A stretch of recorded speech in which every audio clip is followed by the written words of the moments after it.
Hello students, welcome back to my channel twin physics. Title thumbnail দেখে বুঝতে পারছো আজকের আলোচনার টপিকটা মূলত যারা মাধ্যমিক পরীক্ষা কমপ্লিট করে নিয়েছো এবং কিছু ঘোরাঘুরিও তোমাদের কমপ্লিট, কারণ তোমাদের মাধ্যমিক পরীক্ষা অনেক দিন কমপ্লিট হয়ে গেছে। তার জন্য তোমাদের প্রপার একটা গাইডলাইন মেনে ক্লাস 11-12 প্রচুর পরিশ্রম করে ভালোভাবে একটা রেজাল্ট করতে হবে, যাতে তোমরা আফটার এইচএস একটা ভালো রেজাল্ট সিকিউর করে একটা ভালো কলেজে যেতে পারো বা এনি কাইন্ড অফ তুমি রাস্তায় যেতে পারো। এটা হচ্ছে বিষয়। আজকের যে মূলত যে টপিকটা নিয়ে আলোচনা করব সেটা তোমাদের মাধ্যমিক ক্যান্ডিডেটদের জন্য অত্যন্ত জরুরি। যারা মাধ্যমিক পরীক্ষা দিয়েছো, পাস তো এখন বলা যাচ্ছে না কারণ রেজাল্ট তো বার হয়নি, সবাই ভালো রেজাল্ট করবে এটাই আশা করি, এটাই কামনা করি।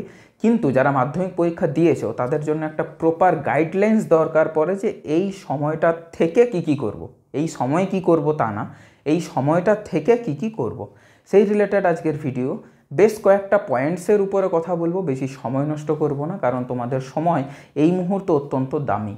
কারণ তোমরা অনেকেই না এই সময়টাতে নিজেদের সময় খরচ করো না, তার ফলে তোমাদের আগামী সময়টা কিন্তু একটু খারাপ হয়ে যেতে পারে বা একটা অন্য দিকে চলে যেতে পারে।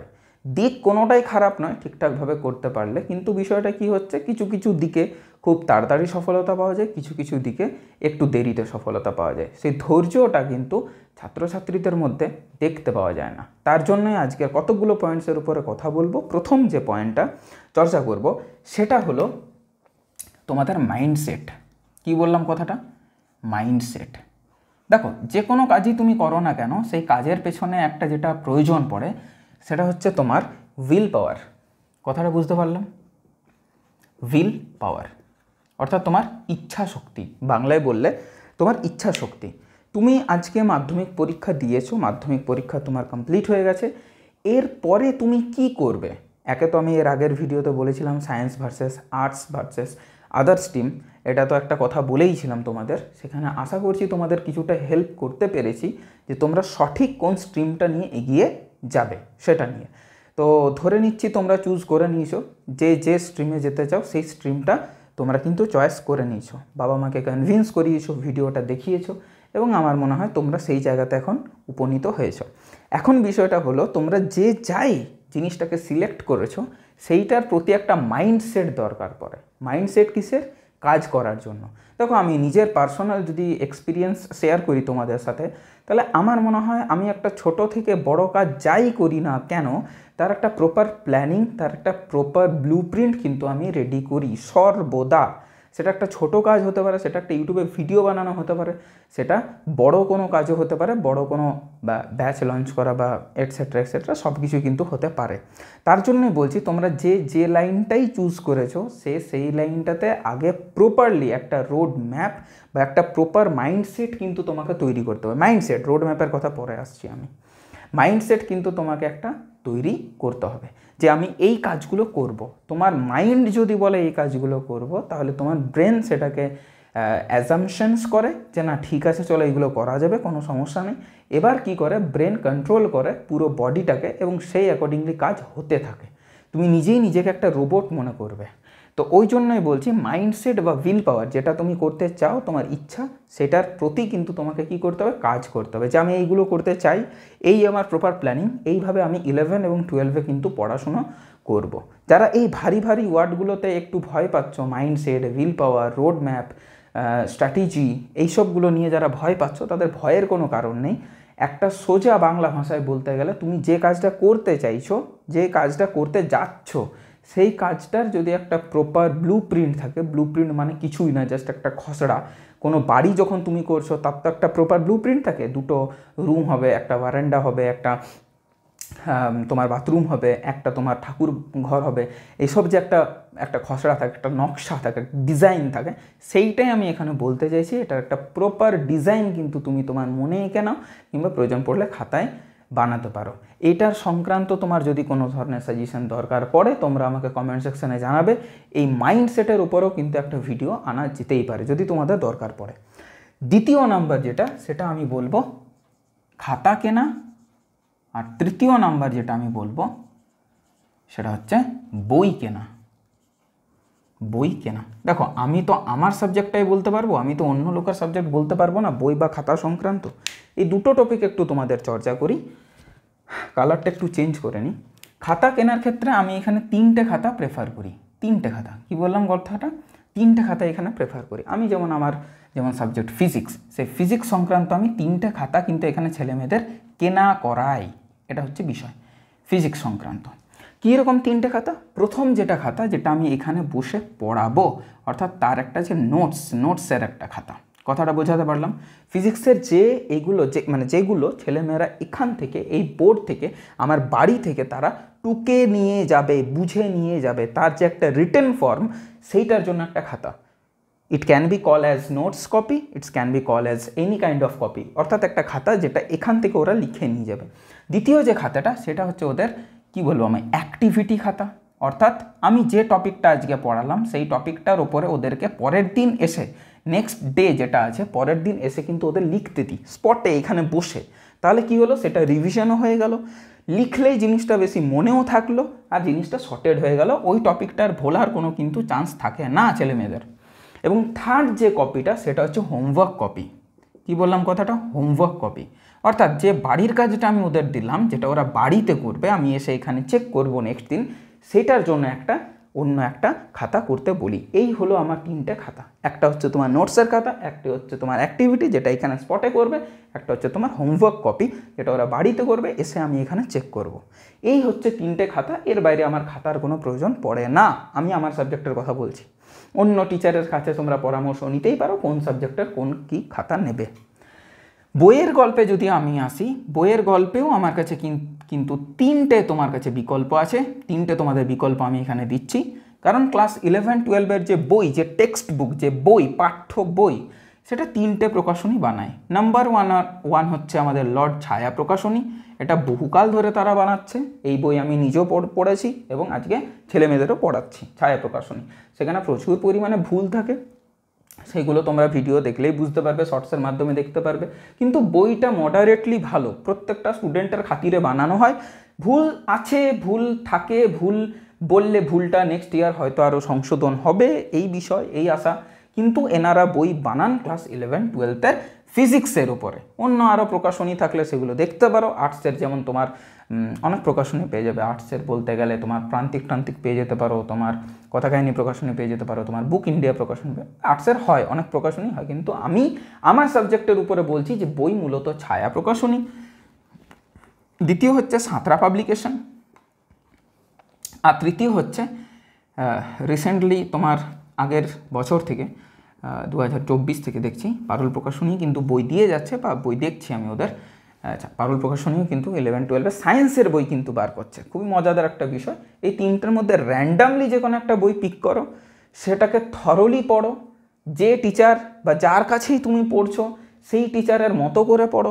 তিনি যেটা পড়াচ্ছেন সেইটা পড়ো, তার পাশাপাশি ওই টেক্সট বুকটাকে খুব খুব খুব ভালোভাবে পড়ো। কারণ বই পড়ার চেয়েও বেশি ইম্পর্ট্যান্ট টেক্সট বুক। তো খুব খুব ইম্পর্ট্যান্ট টেক্সট বুক। টিভি বললাম আমি, টেক্সট বুক এটা তো ভীষণ ইম্পর্ট্যান্ট তো বটেই। এবং তার পাশাপাশি যেটা ইম্পর্ট্যান্ট সেটা হচ্ছে, তোমরা ভালোভাবেই জানো যে সেমিস্টার 1 আর সেমিস্টার 2 এই দুটো ভাগে ক্লাস 11টা ভাগ হয়ে গেছে অলরেডি। তোমাদের এখন সেমিস্টার সিস্টেম। সেমিস্টার 1-এ যেটা তোমাদের থাকে সেটা হচ্ছে এমসিকিউ বেস কোয়েশ্চেন, অর্থাৎ অবজেক্টিভ টাইপ প্রশ্ন। এবং সেমিস্টার 2-তে যদি তোমরা দেখো, সেটা হচ্ছে লিখিত, বা আমি বলছি অবজেক্টিভ হলো এইখানটাতে হবে তোমাদের সাবজেক্টিভ, মানে একটু লিখতে হবে সাবজেক্টিভ। এখানে প্রত্যেকটা প্রশ্নের যে মান থাকে এমসিকিউতে, সেটা হচ্ছে প্রত্যেকটা প্রশ্নের মান 1। আর এখানে 3 ধরনের প্রশ্ন থাকে, 2 মার্কসের, 3 মার্কসের, 5 মার্কসের। এটা হচ্ছে বিষয়। আমি আমার সাবজেক্টের কথাই বলছি মূলত, বাকিগুলো একটু দেখবে চর্চা করে। বেশ, কথাটা বোঝা গেল। তাহলে সেমিস্টার 1-এর ক্ষেত্রে তোমার টার্গেট তো প্রথমে সেমিস্টার 1, দেন সেমিস্টার 2। সেমিস্টার 1-এর যে এমসিকিউ বেস যে প্রশ্নগুলো থাকে, সেই ক্ষেত্রে আমি বলবো যে কোনো টেক্সট বুক পিক করার পর অবশ্যই কোয়েশ্চেন অ্যান্সার করাটা ভীষণ ভীষণ জরুরি। কোয়েশ্চেন অ্যান্সার করাটা 1 মার্কসের কোয়েশ্চেন করা, অ্যাসারশন রিজন টাইপ, শূন্যস্থান পূরণ, ম্যাচ দ্য কলাম, স্তম্ভ মেলাও, যেটা এইটা এক কথায় প্রশ্ন, এমসিকিউ, সত্য মিথ্যা, প্রত্যেকটা জিনিস তুমি যত বেশি বেশি প্রশ্ন নিয়ে ঘাঁটাঘাঁটি করবে, তত কিন্তু বেশি বেটার হবে তোমার আপকামিং এক্সাম সেমিস্টার 1-এর ক্ষেত্রে, যেটা মোটামুটি সেপ্টেম্বর নাগাদ আগের বছর হয়েছিল। এবছরও মোস্ট প্রবাবলি সেপ্টেম্বর মাসেই হবে। কথাটা পরিষ্কার হলো। আর সেমিস্টার 2 এর জন্য তোমাদের যে সাবজেক্টিভ 2 মার্কস 3 মার্কস 5 মার্কসের প্রশ্ন থাকে, সেটার ক্ষেত্রেও একটাই আমার সাজেশন থাকবে, একটাই বক্তব্য থাকবে যে কোশ্চেন অ্যান্সার যত বেশি থেকে বেশি তুমি ট্রাই করবে, যত বেশি থেকে বেশি তুমি এক্সাম দেবে সেই টিচারের কাছে, এক্সাম নিতে বলো সেই টিচারকে, তত কিন্তু বেশি তুমি কিন্তু অভিজ্ঞতা অর্জন করবে, আত্মবিশ্বাস গঠন করবে, এবং তোমার সেমিস্টার 1 সেমিস্টার 2 পরীক্ষাটা ভালো যাবে। পরিষ্কার হয়েছে কথাবার্তা আমার? কোনো সমস্যা নেই, ঠিক আছে? বই কেনা হলো, খাতা কেনা হলো। এরপর আমি একটা আলাদা টপিকের উপরে একটু চর্চা করছি, সেটা হচ্ছে তোমার স্যাক্রিফাইস না, আবার স্যাক্রিফাইসেস মানে একাধিক স্যাক্রিফাইসেস, বা যেটাকে বলা হয় আত্মবলিদান দেওয়া কিন্তু তোমাকে দিতে হবে। দেখো তুমি মাধ্যমিক পাস করেছো, তুমি মাধ্যমিক পাসের পরে একটা উচ্চতর শিক্ষা ব্যবস্থাতে তুমি নামছো, উচ্চ মাধ্যমিক বলে এটাকে, তুমি সায়েন্স নাও আর্টস নাও বাবা, তুমি যা ইচ্ছা তাই নাও, এটা হচ্ছে বিষয়। কিন্তু তোমাকে যদি তোমার নিজের উপরে আত্মসংযম না থাকে, তোমার যদি আত্মসচেতনতা না থাকে, তাহলে কিন্তু তুমি সায়েন্স হও, আর্টস হও, তুমি কমার্স হও, তুমি কম্পিউটার সায়েন্স হও, তুমি যেই হোক না কেন, তোমার কিন্তু ভালো একটা ফল থেকে তুমি বিরত থাকবে। পরিষ্কার কথা, এটার মধ্যে কোনো ধোঁয়াশা নেই। স্যাক্রিফাইসেস খুব বেশি important. The more you sacrifices the more you will be successful in your life. সোজা কথা, কোনো ব্যাকা নেই। যত বেশি তুমি জিনিস স্যাক্রিফাইস করতে পারবে, তত কিন্তু বড় মাপের মানুষ হতে পারবে তুমি। পরিষ্কার কথা, কোনো এটার মধ্যে ভেজাল কিছু নেই। কারণ কোনো জিনিস তুমি যে জিনিসটা অ্যাচিভ করতে চাইছো লাইফে, তুমি যে জিনিসটা পেতে চাইছো লাইফে, অর্থাৎ কোনো জিনিস পেয়ে যাওয়াটাই তো আমাদের জন্য সাকসেস। একটা ভালো লাইফ লিড করাটাও আমাদের জন্য সাকসেসফুল লাইফ, কোনো অসুবিধা নেই। কোটি টাকা ইনকাম করাটাই কিন্তু সাকসেসফুল লাইফ লিড করা নয়।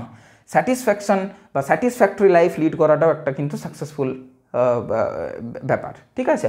তো আমার যেটা মনে হয় যে কোনো জিনিস পাওয়ার জন্য তুমি কি কি করলে, কি কি স্টেপ নিলে, ঠিক আছে, তার চেয়েও বেশি ইম্পর্ট্যান্ট কি করলে, এটা কম ইম্পর্ট্যান্ট। তার চেয়েও বেশি যেটা ইম্পর্ট্যান্ট, তুমি কি ত্যাগ করলে, কি ছেড়ে দিলে, ত্যাগ করলে, কি ছেড়ে দিলে। তোমার যেসব হ্যাবিটসগুলো ছিল কোনো একটা তোমার ড্রিমকে অ্যাচিভ করার জন্য, তুমি কি ছেড়ে দিলে, কি ছাড়তে পারলে, কি ত্যাগ করতে পারলে, এটা ভীষণ ইম্পর্ট্যান্ট তোমার সফলতা পাওয়ার ক্ষেত্রে। পরিষ্কার হয়েছে কথাটা? আর লাস্ট একটা টপিক, যেটা 5th টপিক আমাদের, সেটা হচ্ছে একটা প্রপার রোড ম্যাপ। এই রোড ম্যাপ করতে গেলে তোমাদের যেটা সর্বপ্রথম দরকার, এই রোড ম্যাপের মধ্যে ঢুকে থাকে, সেটা হচ্ছে সেট আ গোল। একটা গোল তোমাকে কিন্তু সেট করতেই হবে, সেট আ গোল। এবার বিষয়টা হচ্ছে যে মানে most of the students of class 10, সেখানে সমস্যাটা এটাই হয় যে তারা প্রচণ্ড পরিমাণে ছোট একটা স্টুডেন্ট, বাচ্চা স্টুডেন্ট, এই সবে ক্লাস 11-এ উঠেছে, তাদের গোল সেট করতে পারে না।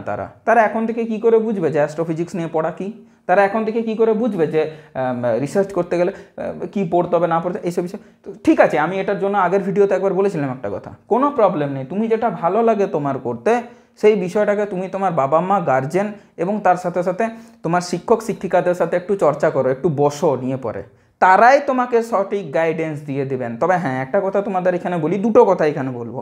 প্রথম কথা হচ্ছে, তুমি যে জিনিসটাকে ড্রিম মনে করছো, সেই জিনিসটা কি আদৌ ড্রিম না সেটা জাস্ট তোমার মনে হয়েছে তুমি বলে দিলে, এটা চর্চা বা এটা বোঝার একটা কিন্তু উপায় আছে। এটা তোমাদের ট্রিকটা বলে দিই। যদি তুমি আজকে IAS IPS হতে চাও, ঠিক, সেটা কী জন্য হতে চাও? শুধুই কি ওই হোয়াটসঅ্যাপে স্ট্যাটাস দেখে নিয়েছো IAS-এর এন্ট্রি খুব ভালো লাগছে, একটা ধামাকাদার এন্ট্রি, এটা দেখে পরে ভালো লাগার ইয়েতে পড়ে গেছো? নাকি যে IAS হয়েছে, যে IPS হয়েছে বা যারা হয়েছে, তাদের ওই স্ট্রাগল লাইফটা দেখে পরেও তুমি রেডি, হ্যাঁ স্যার আমি স্ট্রাগল করতে রাজি আছি, কোনো সমস্যা নেই? তুমি যদি কোনো মানুষের জব প্রোফাইল দেখে পরে সেই জবের প্রেমে পড়ো, তাহলে তুমি ভুল রাস্তায় হাঁটছো। তুমি যদি কোনো মানুষের স্ট্রাগল লাইফ, কোনো মানুষের স্যাক্রিফাইসেস, কোনো মানুষের পরিশ্রম, এইগুলো দেখে পরে সেই মানুষটার জব প্রোফাইলে ইন্টারেস্টেড হও, তাহলে তুমি সঠিক পথে হাঁটছো। আশা করি কথাটা বোঝাতে পারলাম। এটা একটা বিষয়। দ্বিতীয় বিষয়, কোনো কোটিপতি লোককে তুমি যদি জিজ্ঞাসা করো যে স্যার আমি কোটিপতি হব কী করে, তিনি তোমাকে অবশ্যই গাইডেন্স দেবেন। কিন্তু একটা হাজারপতি মানুষকে তুমি যদি জিজ্ঞাসা করো স্যার কোটিপতি হব কীভাবে, সে প্রথম প্রশ্ন এটাই করবে, হওয়ার দরকার কী, একটা। আর 2 নাম্বার হয়তো বলবে কোটিপতি হওয়া যায় না রে, ওইগুলো সব বড় বড় ব্যাপার, জুয়া খেলতে হয়, ওটার জন্য বিজনেস স্ট্র্যাটেজিও দরকার, ওটার জন্য একটা বিজনেস মাইন্ডসেট দরকার, ওটার জন্য একটা টাকা খরচা করতে হবে, ইনভেস্ট করতে হবে, এই করতে হবে, বা তারা লটারিতে পেয়ে গেছে তাই কোটিপতি। এটা হচ্ছে বিষয়। অর্থাৎ যে কাজটা করেনি সে কোনো দিনই এটা চায় না যে সেই কাজটা আরও কেউ করুক, এটা হচ্ছে বিষয়। তাই গাইডেন্স নিতে হলে সেই বিষয়ে যিনি দক্ষ, যিনি পটু, যার অভিজ্ঞতা আছে তার কাছ থেকেই গাইডেন্সটা নেওয়ার চেষ্টা করবে। নাহলে তুমি রাইট স্ট্র্যাটেজি, রাইট পাথে হাঁটার থেকে তুমি রং পাথে দেখবে চলে গেছো, অফ ট্র্যাক হয়ে গেছো, অন ট্র্যাকে আর তুমি নেই। আমার কথাটা আশা করি আমি বোঝাতে পারলাম। ভিডিও চলছে, হ্যাঁ চলছে, 15 মিনিট ক্রস করেছে। আর তোমাদের আমি সময় নেব না। সবাইকে অল দ্য বেস্ট। ক্লাস 11-এ তোমরা প্রথম পা দিচ্ছ, ভালো করে পড়াশোনা করো, কোনো রূপে কোনোভাবে ফাঁকি মেরো না, সায়েন্স আর্টস কমার্স যাই নাও না কেন। এবং যদি কোনো ধরনের কোনো মনে প্রশ্ন থাকে তাহলে কমেন্ট সেকশনে কমেন্ট করতে পারো, আমি অবশ্যই উত্তর দেবো। দেখা হবে নতুন কোনো টপিক নিয়ে। আর যারা ক্লাস 11-তে সায়েন্স নিয়েছো, পিসিএমবি নিয়েছো, তাদের ওই যে পিটা আছে না, অর্থাৎ ফিজিক্স, তার ছায়া প্রকাশনীর 11 আর 12-এর ফুল সলিউশন নামানো আছে। যদি তোমাদের প্রয়োজন পড়ে তোমরা আমাকে কমেন্ট সেকশনে কমেন্ট করবে যে অমুক ভিডিওর লিঙ্কটা একটু দিন স্যার, অমুক ছায়া প্রকাশনী সলিউশনের এমসিকিউর ওই ইয়েটা দিন, আমি দিয়ে দেবো, কোনো সমস্যা নেই। খুঁজে পেতে অনেক সময় সমস্যা হয়, কারণ চ্যানেলে তো প্রচুর ভিডিও, যদিও প্লেলিস্ট আলাদাভাবে বানানো আছে, তাও তোমাদের সমস্যা হতে পারে, সেটা আমি বুঝতে পারছি। সমস্যা হলে আমাকে বলবে, আমি পুরো প্লেলিস্টটা নামিয়ে দেবো তোমাদের সামনে, আর আমি দেখবে চেক আউট করবে, কোনো সমস্যা নেই। দেখা হবে নতুন কোনো টপিক নিয়ে। ভালো থাকো, সুস্থ থাকো, টেক কেয়ার।